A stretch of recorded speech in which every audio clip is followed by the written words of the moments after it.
শুনতে কি চাওয়ে তোমায় স্বাগত। আজকের গল্প পুরনো স্পর্শ, লেখক সুনীল গঙ্গোপাধ্যায়। গল্প পাঠে রয়েছি আমি, সঞ্জীব। প্রথম দর্শনে বুকটা খুব দমে যায়। মনে হয় সম্পূর্ণ অচেনা একটা বাড়ি। লোহার গেটের দুপাশে দোকানঘর, তারপর সরু এক চিলতে বাগান, তাতে কিছু চন্দ্রমল্লিকা নেতিয়ে আছে। একজন ছুতোর মিস্ত্রি চেয়ার সারাচ্ছে এক পাশে বসে। বাড়ির ভেতর থেকে একটি 14-15 বছরের ছেলে বেরিয়ে এসে প্রায় ছুটতে ছুটতে চলে গেল গেটের বাইরে। ভদ্রলোকটি বললেন, আসুন, ভেতরে আসুন। বিকাশ থমকে দাঁড়িয়ে আছে, চারপাশ দেখছে। ঠিকানা ভুল হয়নি তো? সে কিছুই চিনতে পারছে না। এ বাড়িটাকেও তো খুব নতুন বলে মনে হয় না। বিকাশ আপন মনে বলল, অনেক বড় বাগান ছিল, অনেক গাছপালা, দুটো পুকুর ছিল। ভদ্রলোক বললেন, একটা পুকুর অবশ্য এখনো আছে। সেরকম বড় কোনো বাগানের কথা আমার মনে পড়ে না। বিকাশ লোকটিকে মনোযোগ দিয়ে দেখল। বিকাশের থেকে অন্তত 15-16 বছরের ছোট তো হবেই। সদ্য পাট ভাঙা ক্রিম সাফারি স্যুট পরা, মাথার চুল নিখুঁতভাবে আঁচড়ানো, চোখে ফ্রেম ছাড়া চশমা, একটু বেশি বেশি ভদ্র ব্যবহার। বিকাশ বলল, চলুন তো পুকুরটা একবার দেখি।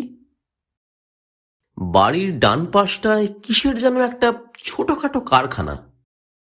ভেতরে লোহার সঙ্গে লোহা ঘষা আর কর্কশ শব্দ হচ্ছে। হাঁটতে হাঁটতে বিকাশ জিজ্ঞেস করল, আপনার নামটা যেন কি বললেন? ইউসুফ রেজা। আপনি বোধহয় আমার বাবাকে চিনবেন, মাহবুব খান। 10 বছর আগে তার ইন্তেকাল হয়েছে। তিনি কলকাতায় থাকতেন। তিনিই এই বাড়ি। অনেক কাল আগের কথা। আমারও ভালো মনে নেই সব কথা, কিন্তু কি জানেন, এই বাড়ির ছবি আমার চোখে যেন জ্বলজ্বল করত। গোলাপ বাগান, আম বাগান, একটা দোতলা বাড়ি। একটা পেয়ারা গাছের ডাল ভেঙে আমি পড়ে গিয়েছিলাম। সেসব কিছুই মিলছে না। অনেক কিছুই বদল হয়ে গেছে। বেশ কিছু জমি বিক্রি করে দেওয়া হয়েছে। আমার আব্বুরা ছিলেন 3 ভাই। আপনি কলকাতায় আসেন না?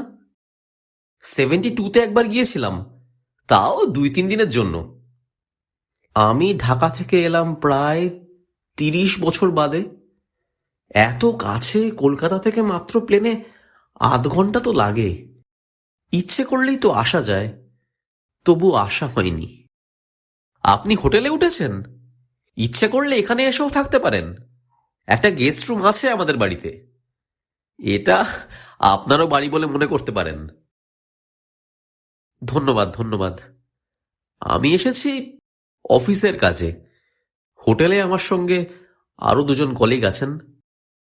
আমার খুব শখ ছিল জন্মভিটাটা একবার দেখে আসব।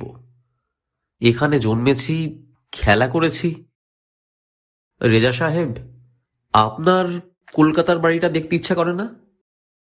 আমি তো কলকাতায় জন্মাইনি। আমার জন্ম এই ঢাকা শহরেই। শুনেছি কলকাতায় আমাদের প্রপার্টি ছিল। আমার বাপ দাদারা কোন হিন্দু ভদ্রলোকের সঙ্গে এক্সচেঞ্জ করেছিলেন। আমাদেরও ঢাকায় বিরাট প্রপার্টি ছিল। একান্নবর্তী পরিবার তো। হঠাৎ কথা থামিয়ে বিকাশ প্রায় চিৎকার করে উঠল, আরে এই তো সেই পুকুর! ইউসুফ রেজা মৃদু হেসে বলল, তাহলে একটা কিছু চিনতে পেরেছেন? বিকাশ দ্রুত এগিয়ে গিয়ে বলল, হ্যাঁ হ্যাঁ, এই সেই ঘাটটা। এই আম গাছটা আমার বাবা নিজের হাতে লাগিয়েছিলেন। আমি গাছটাকে বেশ বড় অবস্থাতেই দেখে গেছি। খুব মিষ্টি আম হতো। এটা বোধহয় সে গাছটা নয়। এ গাছের আম বেশ টক। তাই নাকি? সেই গাছটা নয়? তার জায়গায় অন্য গাছ হয়েছে, কিন্তু টক আম হবে কেন? আমি দাদা আম খাই না, আমের মর্ম বুঝি না। এই পুকুরে আমি সাঁতার শিখেছি, এখানে মাছ ধরেছি কত, বড় বড় কালবোশ মাছ ছিল। এই পুকুরটাও বুঝিয়ে ফেলা হবে, এখানে একটা মাল্টিস্টোরি বাড়ি উঠবে। বিকাশ আঁতকে উঠে বলল, হ্যাঁ, এই পুকুরটাও থাকবে না? কতকালের পুকুর, এখানে একদিন আমার মা। ইউসুফ বলল, ঢাকা শহর এখন কত বড় হয়ে গেছে, জমির দাম বেড়ে গেছে সাংঘাতিকভাবে। কলকাতায় কি অনেক বাড়িতে এখনো প্রাইভেট পুকুর আছে? সে প্রশ্নই ওঠে না। আপনারা যদি ঢাকায় থাকতেন তাহলে আপনারাও এখন পুকুর বুঝিয়ে বাড়ি তুলতেন। হয়তো তাই, পুরনো দোতলা বাড়ি ভেঙে পাঁচতলা বাড়ি হতো। আচ্ছা রেজা সাহেব, বাড়িটার পেছন দিকটা বেশি পুরনো মনে হচ্ছে না? বটের চারা গজিয়ে গেছে, একটা জায়গা ভাঙা। ঠিক বলেছেন, এই অংশটা পুরনো, আমার ঠাকুমা থাকেন। এদিকটায় নতুন কনস্ট্রাকশন হয়নি। তার মানে এই দিকটায় এখনো অরিজিনাল বাড়ি রয়েছে? খুব সম্ভবত। বিকাশ একটা দীর্ঘশ্বাস গোপন করে পুকুরটা চারপাশ একবার ঘুরে এলো। তার বাল্যকালের স্মৃতিতে পুকুরটাকে যেন আরো অনেক বড় মনে হতো। এখন আর সেরকম কিছু লাগছে না। নিজেদের বসত বাড়ির ছবিটাও যেন ভেঙে টুকরো টুকরো হয়ে যাচ্ছে। যেখানে গোলাপের বাগান ছিল সেখানে কারখানা। একসময় বিকাশ দেখল ইউসুফ পাশে নেই। তাকে নস্টালজিয়ার সুখ ভোগ করতে দিয়ে কোথায় যেন চলে গেছে। এখানে এলে যত রোমাঞ্চ হবে ভেবেছিল বিকাশ, তেমন যেন হচ্ছে না। একসময় এখানে তাদের বাড়ি গমগম করত, নিজেদের পরিবারেই 10-12 জন মানুষ, তাছাড়া বেশ কয়েকজন আশ্রিত ও দাসদাসী। পাড়া প্রতিবেশীরাও আসত যখন তখন। বিকাশ এখন একা পুকুর ধারে দাঁড়িয়ে আছে, কাউকেই চেনে না, বাড়িঘর সব অন্যরকম। একমাত্র এই পুকুরটাকেই আপন বলে মনে হয়। জলের রং কালো হয়ে গেছে। এই জলের কাছে মুখ ঝোঁকালে কি সে তার বাল্যকালের মুখচ্ছবিটা দেখতে পাবে? ইউসুফ আবার ফিরে এসেছে।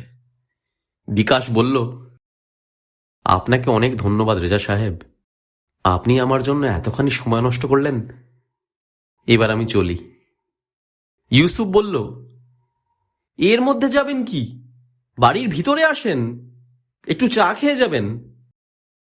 বিকাশ বলল, থাক, এখন আর চা খাবো না, এরপর সন্ধে হয়ে যাবে। আমি তো এতকাল পরে এসে ঢাকার রাস্তাঘাটও কিছু চিনতে পারছি না। সন্ধ্যের পর হোটেলে পৌঁছতে অসুবিধা হবে।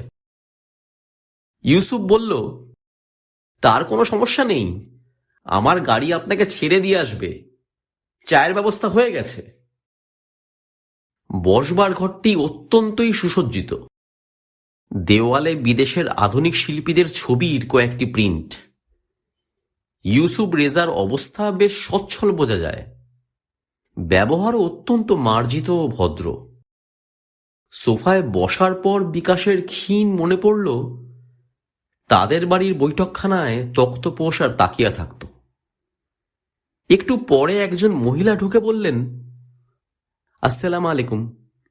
বিকাশ তাড়াতাড়ি উঠে দাঁড়িয়ে বলল, নমস্কার। মহিলাটিকে দেখলে প্রথমেই মনে হয় এত সুন্দরী।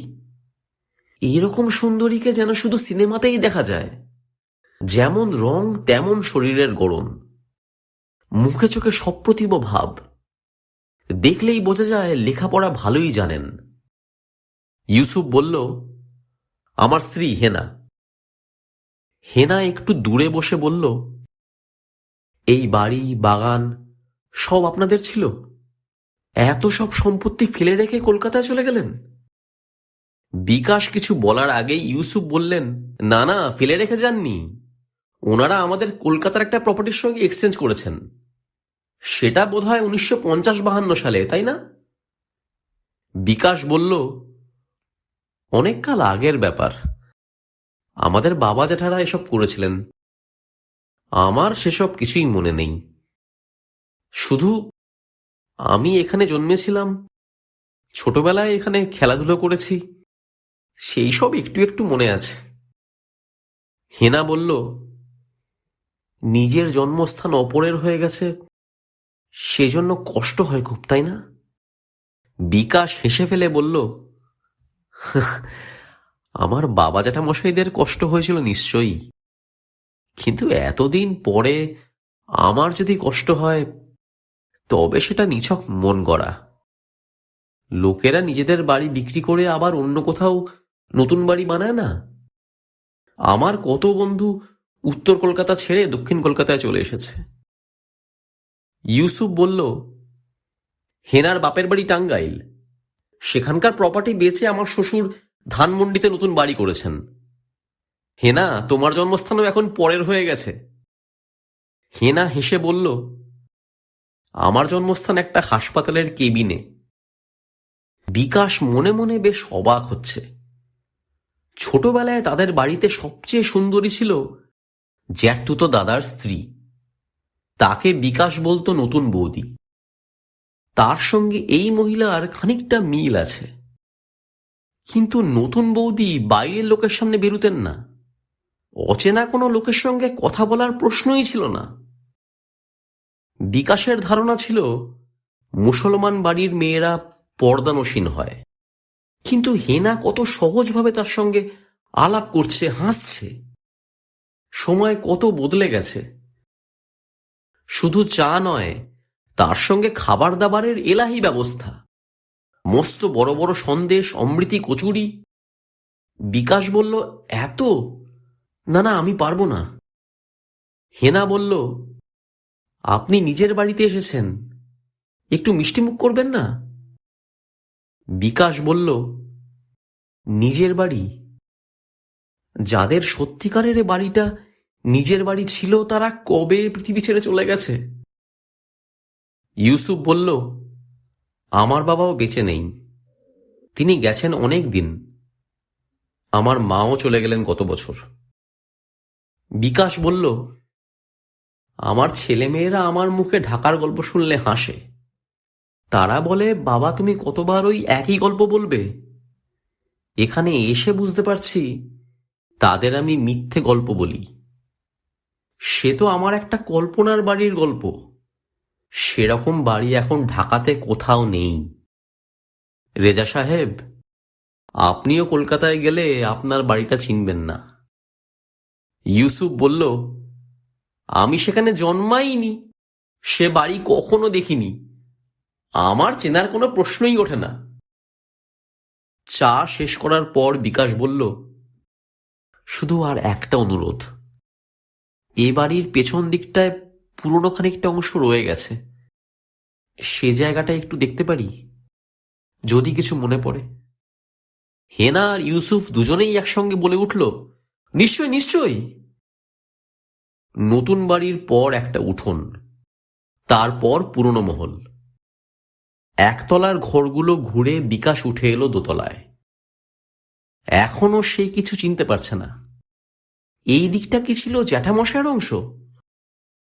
তার স্মৃতির বাড়ির দোতলায় যেন একটা টানা বারান্দা ছিল। এখানে তো বারান্দার কোনো অস্তিত্বই নেই। আগেকার কালের মতন খুপড়ি খুপড়ি ঘর। একটা বেশ দরজাওয়ালা ঘরের সামনে দাঁড়িয়ে বিকাশ বলল, হ্যাঁ, এইটা মনে আছে, স্পষ্ট মনে আছে। আমার ঠাকুমা থাকতেন। আমি এখানে দুপুরবেলা এসে ঠাকুমার কোলে মাথা রেখে ঘুমাতাম। ঠাকুমা আমাকে নারকেল নাড়ু খাওয়াতেন। এই ঘরের ভেতরটা একবার দেখা যায় না?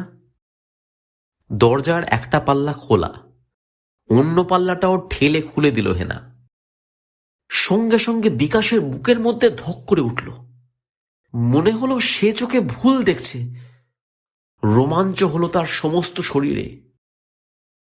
ঘরের মাঝখানে জোড়াসন করে বসে আছেন এক বৃদ্ধা। সাদা ধপধপে কাপড় পরা, চক্ষু বোঝা, ঠিক যেন বিকাশের নিজের ঠাকুমা। ওইভাবে বসে ঠাকুমা প্রত্যেক সন্ধেবেলা সন্ধে আহ্নিক করতেন। 40 বছর ধরে তিনি কি সেই একই জায়গায় বসে আছেন? ইউসুফ ফিসফিস করে বলল, আমার ঠাকুমা নামাজ পড়ছেন, এখন আর হাঁটু গেড়ে বসতে পারেন না, তবে স্মৃতিশক্তি খুব ভালো আছে, সবাইকে চিনতে পারেন। বিকাশ জিজ্ঞেস করল, আমায় চিনতে পারবেন? ইউসুফ আর হেনা উত্তর দিল না। বিকাশের মনে হলো সে যদি এখন ওই বৃদ্ধার পাশে গিয়ে বসে পড়ে তাহলে উনি তার মাথায় হাত বুলিয়ে দেবেন। পুরনো স্নেহের স্পর্শে বিকাশের শরীর জুড়িয়ে যাবে। ওই বৃদ্ধা তাকে আদর করতে করতে জিজ্ঞেস করবেন, এতদিন পরে এলি, তুই কেমন আছিস বিকাশ? গল্প কেমন লাগলো জানাতে ভুলো না। ভালো লেগে থাকলে লাইক করো, প্রিয় মানুষের সঙ্গে শেয়ার করো, চ্যানেলটা সাবস্ক্রাইব না করা থাকলে সাবস্ক্রাইব করে দিও। জলদি ফিরে আসবো আবার নতুন গল্প নিয়ে। ভালো থেকো।